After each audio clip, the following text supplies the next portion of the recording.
ರಾಜ್ಯದಲ್ಲಿ ಮೊದಲ ಹಂತದ ಮತದಾನಕ್ಕೆ ಕೌಂಟ್ ಡೌನ್ ಶುರುವಾಗಿದೆ.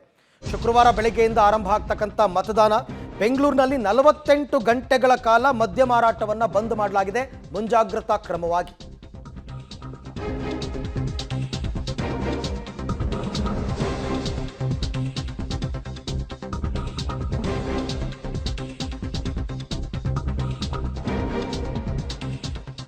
ರಾಜ್ಯದಲ್ಲಿ ಮೊದಲ ಹಂತದ ಮತದಾನಕ್ಕೆ ಕೌಂಟ್ ಡೌನ್ ಶುರುವಾಗಿರೋ ಹಿನ್ನೆಲೆಯಲ್ಲಿ ಮುಂಜಾಗ್ರತಾ ಕ್ರಮವಾಗಿ ಬೆಂಗಳೂರಿನಲ್ಲಿ 48 ಗಂಟೆಗಳ ಕಾಲ ಮದ್ಯ ಮಾರಾಟವನ್ನು ಬಂದ್ ಮಾಡಲಾಗಿದೆ. ಹೆಚ್ಚು ಕಡಿಮೆ ಎಲ್ಲ ಕ್ಷೇತ್ರಗಳಲ್ಲೂ ಇದೇ ತೀರ್ಮಾನ ಹೀಗೆ ಇರುತ್ತೆ.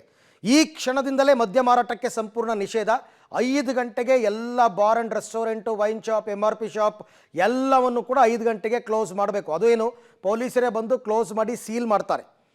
ಸೊ ನಾಡಿದ್ದು ಸಂಜೆಯಿಂದಲೇ ನಾಡಿದ್ದು ಸಂಜೆ ಅಂದರೆ ಎಲೆಕ್ಷನ್ ಮುಗಿದ ನಂತರ ಮಿಕ್ಕಿದ್ದೆಲ್ಲ, ಮತದಾನ ಮುಗಿದ ಬಳಿಕ ಮಿಕ್ಕಿದ್ದೆಲ್ಲ ಅಲ್ಲಿ ತನಕ ಓಪನ್ ಮಾಡೋ ಹಾಗಿಲ್ಲ. ಬೆಂಗಳೂರು ನಗರ ಮತ್ತು ಗ್ರಾಮಾಂತರ ಜಿಲ್ಲಾಧಿಕಾರಿಗಳು ಈ ಆದೇಶವನ್ನು ಹೊರಡಿಸಿದ್ದಾರೆ. ಎಲ್ಲ ಜಿಲ್ಲೆಗಳಲ್ಲೂ ಹೆಚ್ಚು ಕಡಿಮೆ ಜಿಲ್ಲಾಧಿಕಾರಿಗಳು ಇದೇ ತೀರ್ಮಾನವನ್ನು ತಗೊಂಡಿದ್ದಾರೆ. ಯಾವುದೇ ಚುನಾವಣಾ ಪ್ರಚಾರ ಕಾರ್ಯಗಳು, ಸಾರ್ವಜನಿಕ ಸಭೆಗಳನ್ನು ಮಾಡಲಿಕ್ಕೆ ಬರೋದಿಲ್ಲ. ನಾಯಕರು ಇರ್ತಾರೋ ಅವರು ವೋಟರ್ ಅಲ್ಲ ಅಂದರೆ ಆ ಕಾನ್ಸ್ಟಿಟ್ಯೂನ್ಸಿನಲ್ಲಿ ಇರಲಿಕ್ಕೆ ಅವಕಾಶ ಇರೋದಿಲ್ಲ. ಮತದಾನ ಮುಕ್ತಾಯವಾಗ 48 ಗಂಟೆ ಮುಂಚಿತವಾಗಿ ಮದ್ಯ ಮಾರಾಟ ಸ್ಟಾಪ್ ಆಗುತ್ತೆ. ಅದಕ್ಕೆ ಈಗಾಗಲೇ ನಾವು ನಿಷೇಧ ಆದೇಶವನ್ನು ಹೊರಡಿಸಿದ್ದೇವೆ. ರೆಸ್ಟೋರೆಂಟ್ಗಳಲ್ಲಿ ಊಟದ ವ್ಯವಸ್ಥೆ ಮಾಡ್ಬೋದೇ ಹೊರತು ಮದ್ಯದ ಮಾರಾಟ ಮಾಡಲಿಕ್ಕೆ ಅವಕಾಶ ಇರೋದಿಲ್ಲ. ಈ ವಿಚಾರಕ್ಕೆ ಸಂಬಂಧಪಟ್ಟಂತೆ ಮತ್ತಷ್ಟು ಮಾಹಿತಿ ನನ್ನ ಕೊಲೀಗ್ ಲೋಕೇಶ್ ಅವರಿಂದ ಪಡ್ಕೊಳ್ಳೋಣ. ಲೋಕೇಶ್, ಮತದಾನದ 48 ಗಂಟೆಗಳ ಮುನ್ನ ಕೆಲವು ನಿಯಮಗಳನ್ನು ಜಾರಿಗೆ ತರಲಾಗುತ್ತೆ.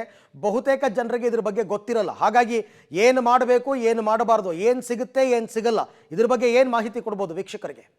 ಅರವಿಂದ್, ಖಂಡಿತವಾಗೂ ಮತದಾನಕ್ಕೂ ಮುನ್ನ 48 ಗಂಟೆಗಳಿಗೂ ಮುನ್ನವಾಗಿ ಈ ಒಂದು ಏನು ಮಾಡಬೇಕು, ಏನು ಮಾಡಬಾರ್ದು, ಏನಿರುತ್ತೆ ಏನಿಲ್ಲ ಅನ್ನುವಂಥದ್ದು ದೊಡ್ಡ ಪ್ರಶ್ನೆ ಆಗುತ್ತೆ. ಮತದಾರರಿಗೂ ಕೂಡ ಈ ಒಂದು ಪ್ರಶ್ನೆ ಮೂಡ್ತಾ ಹೋಗುತ್ತೆ. ಪ್ರಮುಖವಾಗಿ ಈ ಒಂದು ಅಗತ್ಯ ಸೇವೆಗಳೇನು, ಈ KSRTC, BMTC ಈ ರೀತಿಯಾದಂಥ ಬಸ್ಗಳ ಸೇವೆ ಇರುತ್ತೆ. ಖಾಸಗಿ ಬಸ್ಗಳ ಸೇವೆಯೂ ಕೂಡ ಇರುತ್ತೆ. ಅದರಲ್ಲಿ ಸ್ವಲ್ಪ ಮಟ್ಟದಲ್ಲಿ ವ್ಯತ್ಯಯ ಆಗ್ಬೋದು. ಅದನ್ನು ಹೊರತುಪಡಿಸಿದಂತೆ ಈ ಒಂದು ಮದ್ಯ ಮಾರಾಟಕ್ಕೆ ಸಂಬಂಧಪಟ್ಟಂತೆ ಮಹತ್ವದ ಒಂದು ನಿರ್ಧಾರವನ್ನು ಚುನಾವಣಾ ಆಯೋಗ ಪ್ರತಿಯೊಂದು ಎಲೆಕ್ಷನಲ್ಲೂ ಕೂಡ ನಡ್ಕೊಂಡು ಬಂದಿರುವಂಥದ್ದು. ಸಂಜೆ 6 ಗಂಟೆಗೆ ಮದ್ಯ ಮಾರಾಟ ನಿಷೇಧ ಆದರೆ ಮತ್ತೆ ಮತದಾನದ ಮುಕ್ತಾಯದ ಮಧ್ಯರಾತ್ರಿ 12 ಗಂಟೆಗೆ ಈ ಒಂದು ಎಣ್ಣೆ ಮಾರಾಟಕ್ಕೆ ಅವಕಾಶವನ್ನು ಮಾಡಿಕೊಡ್ತಾರೆ. 2 ದಿನಗಳ ಕಾಲ ಯಾವುದೇ ರೀತಿಯ ಬಾರ್ ಇರ್ಬೋದು, ರೆಸ್ಟೋರೆಂಟ್ ಇರ್ಬೋದು, MRP ಇರ್ಬೋದು, ಪ್ರತಿಯೊಂದು ಹಂತದ ಈ ಒಂದು ಮದ್ಯದ ಶಾಪ್ಗಳನ್ನು ಕ್ಲೋಸ್ ಮಾಡಬೇಕು ಅಂತೇಳಿ ಜಿಲ್ಲಾಧಿಕಾರಿಗಳು ಆದೇಶವನ್ನು ಮಾಡಿರುವಂಥದ್ದು. ಚುನಾವಣಾ ಆಯೋಗದ ನಿಯಮ ಕೂಡ ಇರುವಂಥದ್ದು. ಒಂದು ವೇಳೆ ಏನಾದರೂ ಕದ್ದು ಮುಚ್ಚಿ ಎಣ್ಣೆ ಮಾರಾಟ ಮಾಡುವಂಥದ್ದು, ಮದ್ಯ ಮಾರಾಟ ಮಾಡುವಂಥದ್ದು ಕಂಡು ಬಂದರೆ ಕೂಡಲೇ ಅಧಿಕಾರಿಗಳು ಎಚ್ಚೆತ್ಕೊಂಡು ಆ ನೋಟಿಸನ್ನು ಕೊಡ್ತಾರೆ. ಜೊತೆಗೆ ಆ ಶಾಪನ್ನು ಕ್ಲೋಸ್ ಮಾಡಿಸುವಂಥ ಕೆಲಸಕ್ಕೂ ಕೂಡ ಮುಂದಾಗ್ತಾರೆ. ಹಾಗಾಗಿ ಯಾರೂ ಕೂಡ ಅಕ್ರಮವಾಗಿ ಈ ಒಂದು ಅವಧಿಯಲ್ಲಿ, ಈ ಸೈಲೆಂಟ್ ಪೀರಿಯಡ್ ಅಂತ ಏನು ಕರಿತೀವಿ, ಈ ಅವಧಿಯಲ್ಲಿ ಯಾವುದೇ ರೀತಿಯಾದಂಥ ಚಟುವಟಿಕೆ, ಅನಧಿಕೃತ ಚಟುವಟಿಕೆಗಳಿಗೆ ಭಾಗಿಯಾಗೋದು ಬೇಡ. ಮತ್ತು ನಿಷೇಧಾಜ್ಞೆ ಕೂಡ ಜಾರಿಯಾಗಿರುತ್ತೆ. ಮತಗಟ್ಟೆಗಳ 100 ಮೀಟರ್ ದೂರದಲ್ಲಿ ಇರಬೇಕಾಗತ್ತೆ. ಆ ರೀತಿಯಾದಂಥ ಕೆಲವೊಂದು ನಿಯಮಗಳನ್ನು ಕೂಡ ಜಾರಿ ಮಾಡಿರೋದ್ರಿಂದಾಗಿ ಸಾರ್ವಜನಿಕರು ಈ ನಿಯಮಗಳನ್ನು ಪಾಲನೆ ಮಾಡಬೇಕಾಗತ್ತೆ.